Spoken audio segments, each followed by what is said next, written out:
دوسرا پوائنٹ یہ فرمایا وَاسْتَقِمْ كَمَا أُمِرْتَ، اے نبی جس طرح تمہیں حکم دیا گیا ہے اس پر ڈٹ کے رہ، اس پر کھڑا ہو جا، استقامت کا مظاہرہ کر۔ یہ کام قرآن سنانے کا کام استقامت کے بغیر ممکن نہیں، قرآن کو ماننا، قرآن پر عمل کرنا استقامت کے بغیر ممکن نہیں۔ اسی لیے کہا گیا ہے ان الذین قالوا ربنا اللہ ثم استقاموا، جنہوں نے کہا ہمارا رب اللہ ہے، ہمارا مولا اللہ ہے۔ یہاں تو اور مولے بہت سارے بنائے، اللہ مولا ہے، وانت مولانا فانصرنا علی القوم الکافرین۔ قرآن یہ کہہ رہا ہے اے نبی کیا کہ تو میرا مولا ہے، تو اللہ، تو مولا ہے، کافروں کے مقابلے میں ہماری مدد فرما۔ نعم المولا و نعم النصیر، بہترین مولا اور بہترین مددگار۔ یہ مولا پر گفتگو میں 2 جمعے کر چکا ہوں، 2 خطبوں میں۔ اللہ ہے مولا اور کوئی مولا نہیں ہے، جس کو تم مولا سمجھتے ہو اس کا بھی مولا اللہ ہے، اللہ کے سوا کوئی مولا نہیں ہے۔ اس لیے یہ بات کہی گئی ہے کہ وَاسْتَقِمْ كَمَا أُمِرْتَ۔ یہ دوسری بات کہی کہ دعوت جب قرآن کی دینی ہے نا تو استقامت کا مظاہرہ کرو اس طرح جس کا حکم دیا گیا ہے۔ اور تیسری بات یہ فرمائی وَلَا تَتَّبِعْ أَهْوَاءَهُمْ، ان لوگوں کی خواہشوں کے پیچھے مت چل۔ ذرا فرمائیے لوگ کیا چاہتے ہیں، عوام کیا چاہتے ہیں، مقتدی کیا چاہتے ہیں کہ مولوی صاحب ہمارے خیال کے مطابق بات کریں۔ مقتدی کیا چاہتے ہیں، اگر وہ نہیں کرتا اگلے دن مسجد سے فارغ۔ جاؤ پورے ملک میں دیکھو، پوری دنیا اسلام میں دیکھو، اگر شہنشاہ کے خلاف، بادشاہ کے خلاف مولوی بولتا ہے تو اس کو گرفتار کرو، جیل بھیجو۔ یہ کہتے ہیں کہ ہمارے خلاف نہ بول لو جیل جاؤ گے، ہم کہتے ہیں کہ اللہ کے قرآن کے خلاف نہ بول لو، اللہ کے نبی کی شریعت کے خلاف نہ بول لو، جہنم جاؤ گے۔ یاد رکھو لوگوں کی خواہشات کے پیچھے قرآن مت چھوڑو، لوگوں کی چاہت کے پیچھے کوئی اور عقیدہ مت اپناؤ۔ رازق اللہ ہے، آدمی اس وقت تک دنیا سے مر کر نہیں جائے گا جب تک اس کا رزق ختم نہیں ہوتا۔ بے فکر رہو، اسباب بھی اللہ پیدا کرتا ہے۔ اس لیے یہ بات فرمائی گئی کہ ان کی خواہشات کے پیچھے مت چلو، یہ تمہیں بہکا دیں گے، تمہیں ہٹا دیں گے۔ قرآن میں یہ بھی کہا کہ اے نبی دنیا میں زمین پر اکثریت گمراہوں کی ہے، ان کے پیچھے مت چلو، اللہ کی کتاب کے پیچھے چلو، جو ہدایات اللہ کی طرف سے آ رہی ہیں ان کے پیچھے چلو۔ اور پھر فرمایا چوتھا پوائنٹ یہ فرمایا، چوتھا حکم وَقُلْ آمَنْتُ بِمَا أَنزَلَ اللَّهُ مِنْ کتاب، اور اعلانیہ کہہ دو کہ میں ایمان لایا ہوں اس چیز پر جو اللہ نے کتاب میں اتاری، جو اللہ نے کتاب کے اندر اتاری ہے، جو دین اس کتاب میں دیا گیا ہے، جو عقیدہ اس کتاب میں دیا گیا ہے، جو شریعت اس کتاب میں دی گئی ہے۔ فرمایا کہہ دو مجھے حکم دیا گیا ہے کہ میں اس پر ایمان لاؤں۔ قُلْ آمَنْتُ بِمَا أَنزَلَ اللَّهُ مِنْ کتاب۔ نبی کریم صلی اللہ علیہ وسلم نے اس قرآن کو عملاً نافذ کر کے دکھایا، اور صحابہ کرام رضوان اللہ علیہم اجمعین نے اس قرآن کو اپنے آپ کے اوپر نافذ کیا۔ یہ الزامات کی جو بشاعت ہے کہ فلاں صحابی نے یہ کر دیا، فلاں نے وہ کر دیا، یہ جھوٹ کے پلندے ہیں، یاد رکھو کوئی حقیقت نہیں ان باتوں کی۔ جھوٹی روایات ہیں، جھوٹی تاریخ ہے، مورخین ہیں جھوٹے، جنہوں نے یہ سب کچھ لکھ لکھ کر اس دنیا کو تباہ کر دیا۔ قرآن پیچھے رہ گیا، لوگ تاریخی کتابیں اٹھائے لیے پھرتے ہیں، روایتیں اٹھائے لیے پھرتے ہیں، قرآن کیوں نہیں پڑھتے؟ اس لیے کہ قرآن مجید میں اس بات کی گنجائش نہیں ہے، اس عقیدے کی گنجائش نہیں ہے جو لیے پھرتے ہیں یہ لوگ، اس لیے یہ بات فرمائی گئی۔ اور پھر فرمایا پانچواں پوائنٹ فرمایا وَأُمِرْتُ لِأَعْدِلَ بَيْنَكُمْ، مجھے حکم دیا گیا ہے، وَمَا أُمِرْتُ، مجھے حکم دیا گیا ہے کہ میں لوگوں کے درمیان عدل قائم کروں، عدل قائم کروں۔ نبی کریم صلی اللہ علیہ وسلم نے اپنی پوری زندگی میں جو کچھ کیا ہے وہ ریکارڈ پر موجود ہے، اور اس کا بہترین ریکارڈ خود قرآن مجید ہے۔ لوگ کہتے ہیں سیرت کی کتابیں پڑھتے ہیں، میں کہتا ہوں نبی کریم کی صلی اللہ علیہ وسلم کی سیرت کی کتاب قرآن ہے، کیونکہ قرآن نبی کا نمائندہ ہے اور نبی قرآن کا نمائندہ ہے۔ نبی کے ذریعے یہ قرآن ہمیں ملا اور قرآن نے ہمیں بتایا یہ نبی ہے۔ یاد رکھیے، یہ پوائنٹ یاد رکھیے، قرآن نے بتایا کہ محمد صلی اللہ علیہ وسلم نبی ہیں، اور محمد صلی اللہ علیہ وسلم نے فرمایا کہ یہ قرآن اللہ کی کتاب ہے۔ یہ دونوں لازم ملزوم ہیں، ان دونوں میں سے کسی کے بغیر گزارا نہیں ہے۔ اس لیے فرمایا مجھے تو حکم دیا گیا ہے کہ میں لوگوں کے درمیان عدل قائم کروں، عدل انصاف قائم کروں۔ کہاں ہے انصاف کا نظام آج؟ دن رات ہم دیکھتے نہیں، سنتے نہیں، خبریں نہیں دیکھتے، سنتے نہیں۔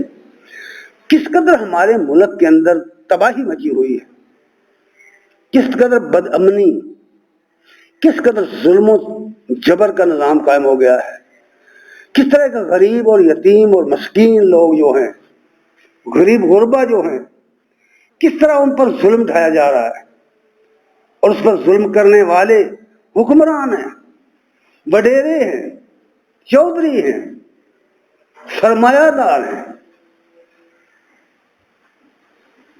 یہ سب کچھ ہم اپنی آنکھوں سے دیکھ رہے ہیں، اور کیوں یہ سب کچھ ہوا؟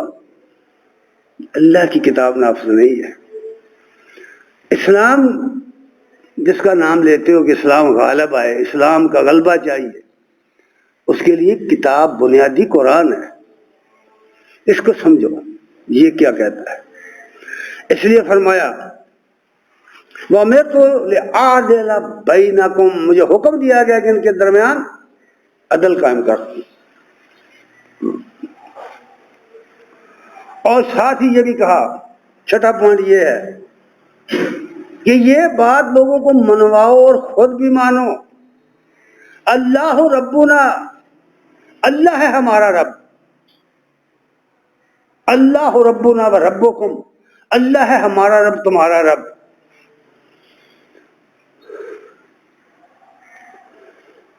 کون ہے رب؟ اللہ تعالی نے فرمایا جو شخص قرآن پڑھے گا اس کے سامنے یہ حقیقت کھل کے سامنے آ جائے گی۔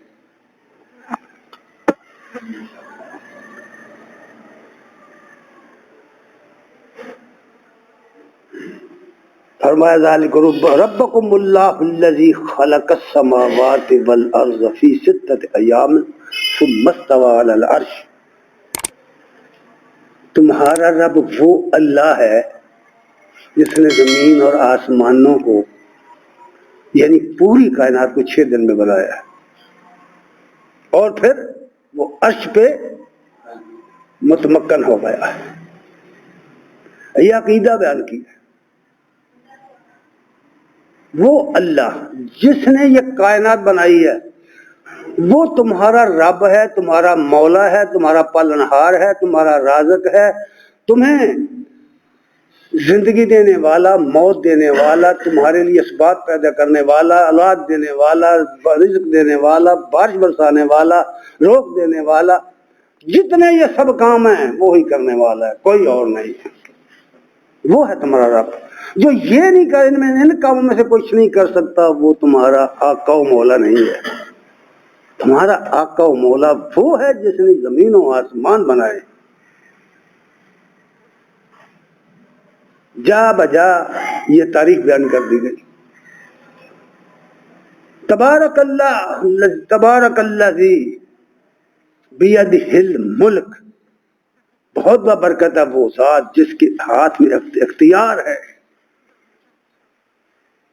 وَهُوَ عَلَى كُلِّ شَيْءٍ قدیر، اور ہر بات پہ قادر ہے۔ بار بار یہ تعلیم دی گئی، تنبیہ کی گئی۔ تمہارا رب کون ہے؟ تمہارا مولا کون ہے؟ تمہارا داتا کون ہے؟ ہم بھول گئے۔ انسانوں نے انسانوں کو داتا بنا لیا، انسانوں نے انسانوں کو خدا بنا لیا، انسانوں نے انسانوں کو مولا بنا لیا۔ قرآن نہیں ہے، یہ قرآنی تعلیم نہیں ہے، کوئی مانے یا نہ مانے۔ اور پھر فرمایا جو نہیں مانتے، 7واں پوائنٹ یہ بیان کیا ہے اس آیت میں، جو نہیں مانتے نہ مانے۔ اس دنیا میں اختیار ہے ہر کسی کو، کوئی کفر اختیار کرے، کوئی شکر کا راستہ اختیار کرے، کوئی مومن بن جائے، کوئی کافر بن جائے، کوئی جو چاہے بن جائے، اس کو اختیار ہے۔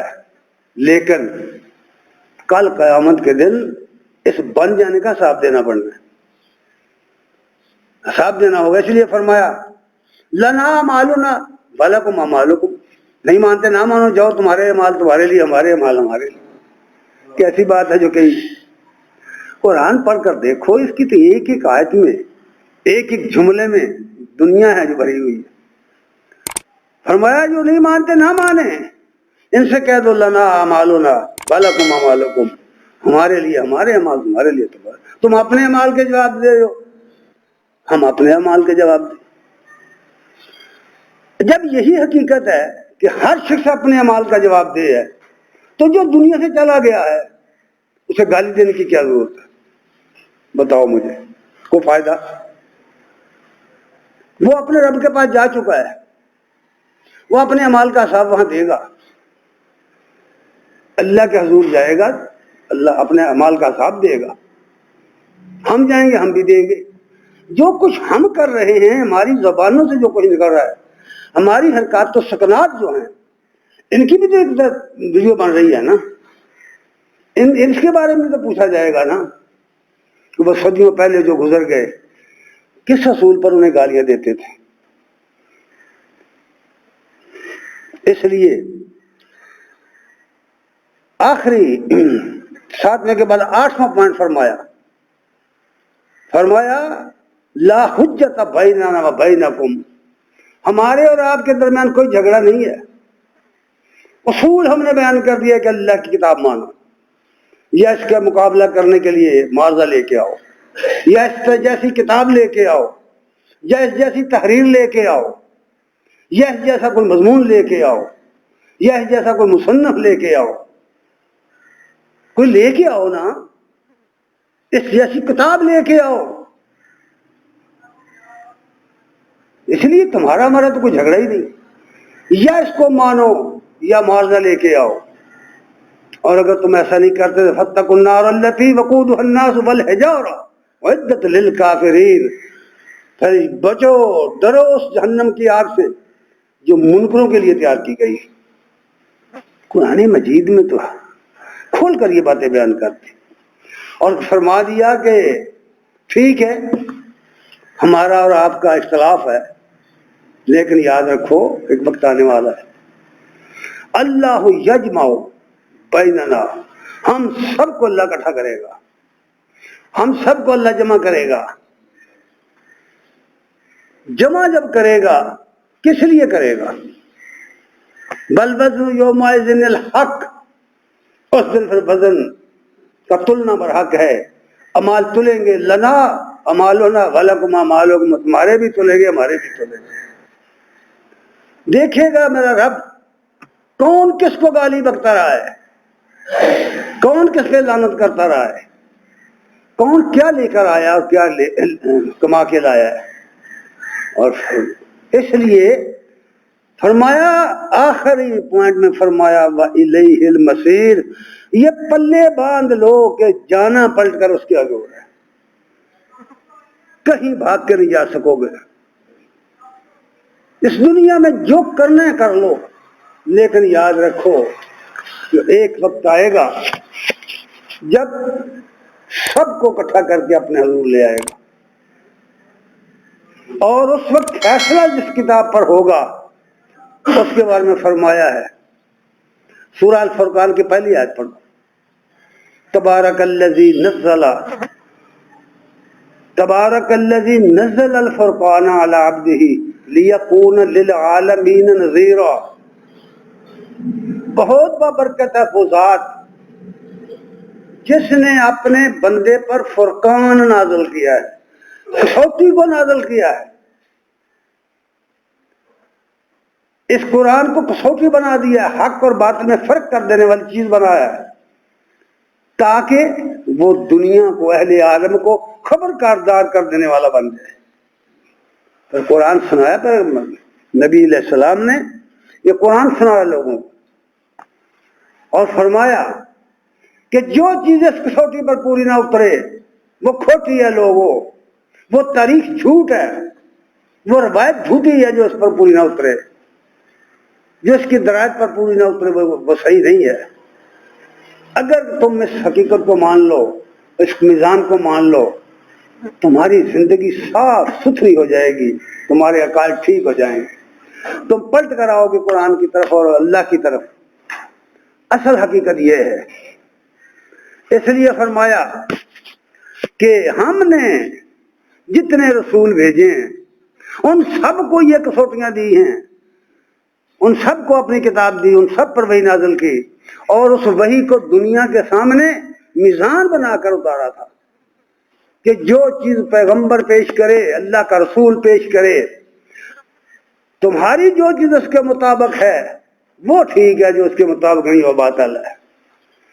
سورہ الحدید میں فرمایا، آیت 25 میں فرمایا لَقَدْ أَرْسَلْنَا رُسُلَنَا بِالْبَيِّنَاتِ،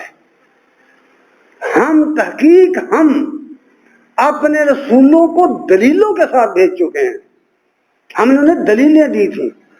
بینات، بینہ وہ دلیل ہوتی ہے جس کا توڑ نہ ہو، جو بالکل واضح ہو، سامنے نظر آئے، سمجھ میں آئے، اس کو بینہ کہتے ہیں۔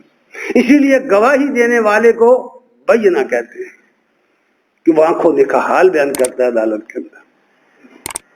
اس لیے فرمایا ہم نے اپنے رسولوں کو بالبینات بھیجا ہے، دلیلیں دے کر بھیجا۔ وَأَنزَلْنَا مَعَهُمُ الْكِتَابَ، اور ان کے ساتھ ہم نے کتاب اتاری،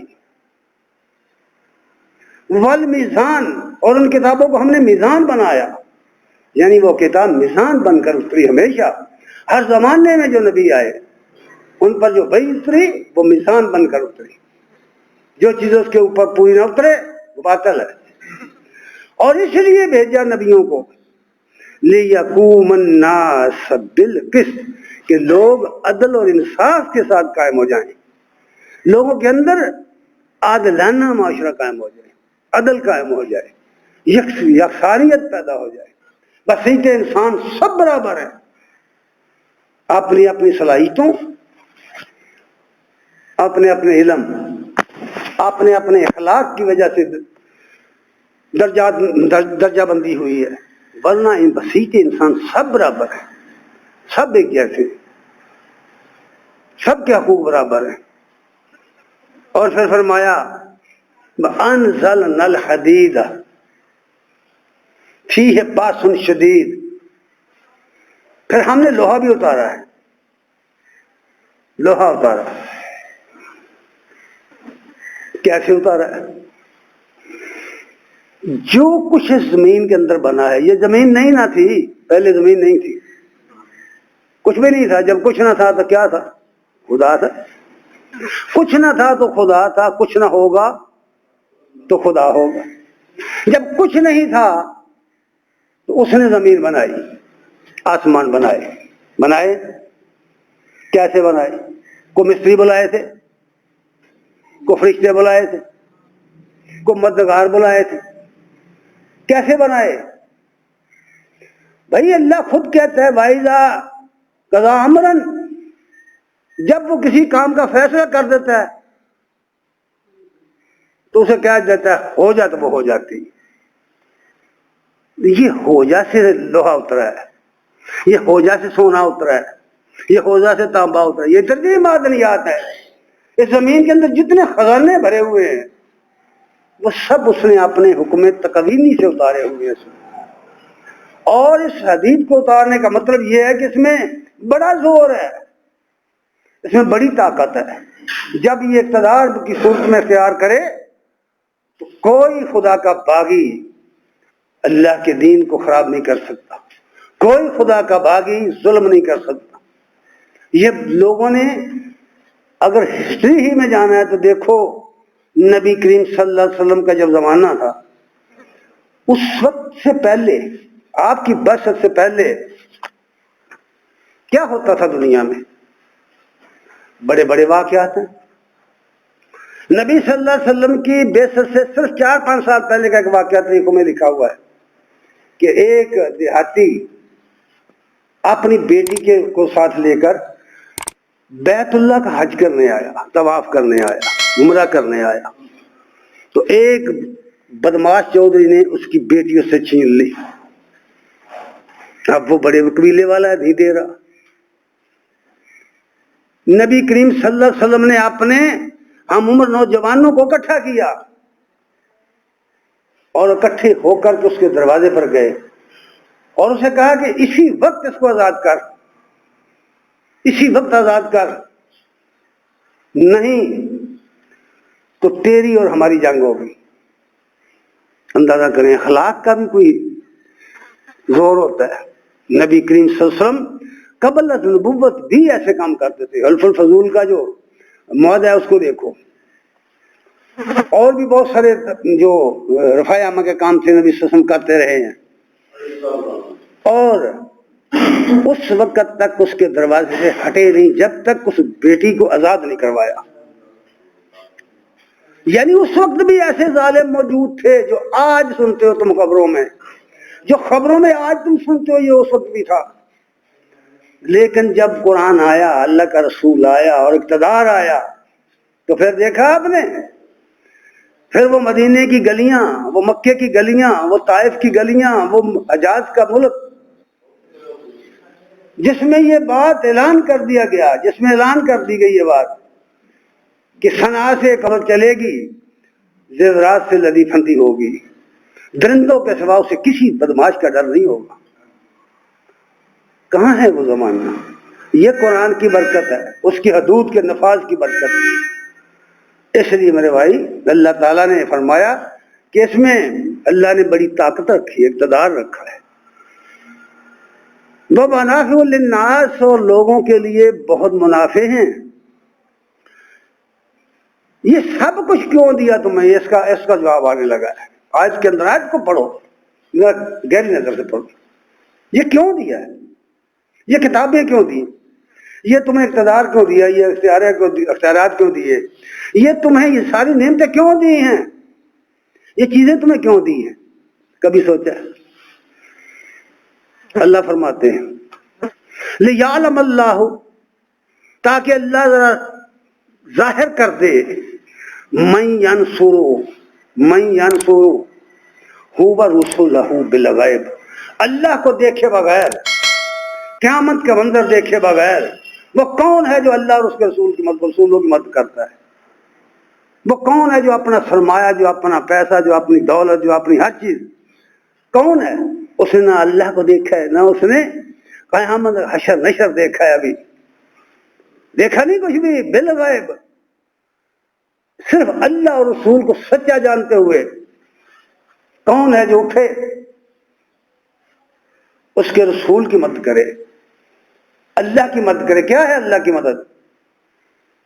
اللہ کی مدد یہ ہے کہ اس کے دین کو غالب کرنے کے لیے کام کرے، اس کے دین کو دنیا میں رائج کرنے کے لیے اٹھے، اس کی اشاعت کے لیے اٹھے، اس کی ترویج کے لیے اٹھے، اپنا سرمایہ، اپنا وقت، اپنی طاقت، اپنی ہر چیز اس کے لیے لگائے، دنیا میں قرآن کے نفاذ کے لیے جدوجہد کرے.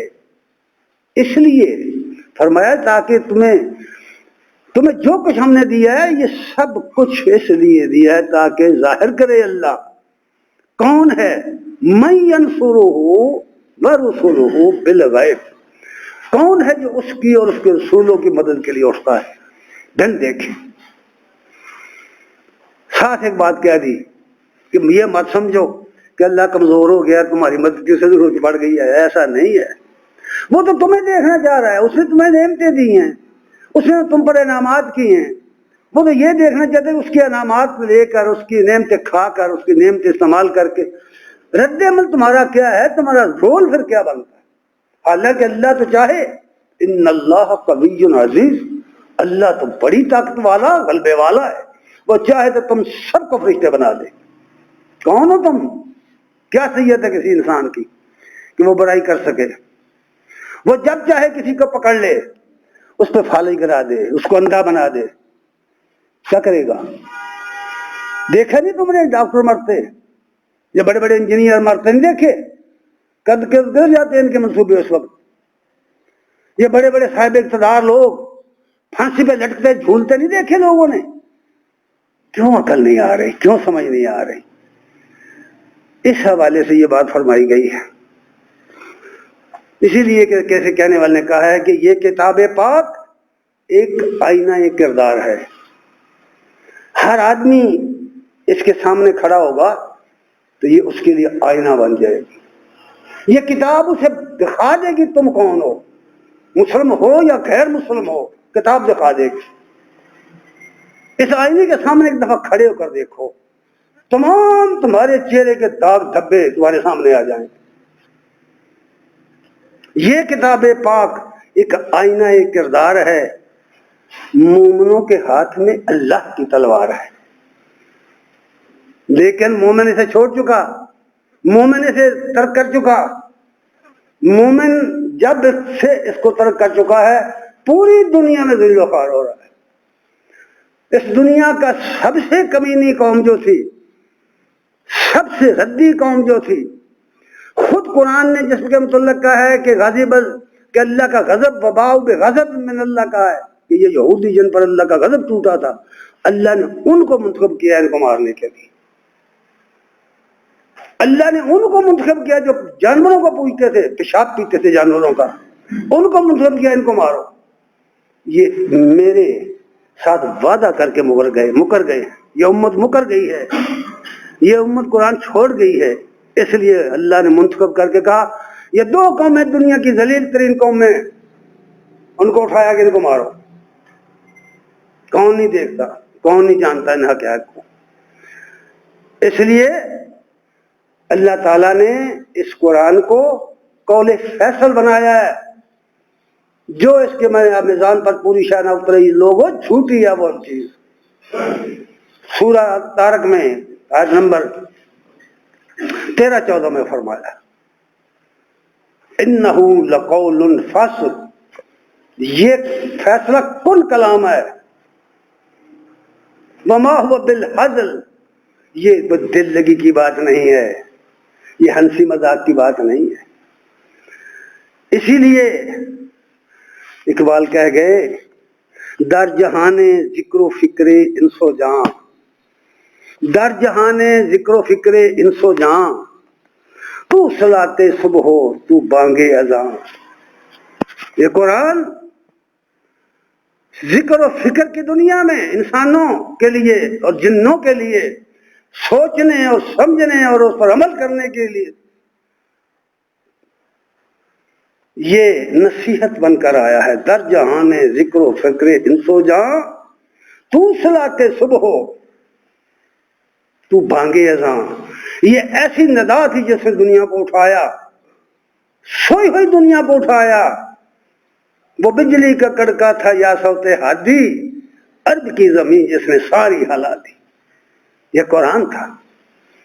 اس لیے میرے بھائی، اسی لیے علامہ مالک فرما گئے کہ جس چیز نے اس قوم کا کے اول کو ٹھیک کیا تھا، اس امت کے ابتدائی حصے کو ٹھیک کیا تھا، وہی چیز اس کے آخری کو ٹھیک کرے گی۔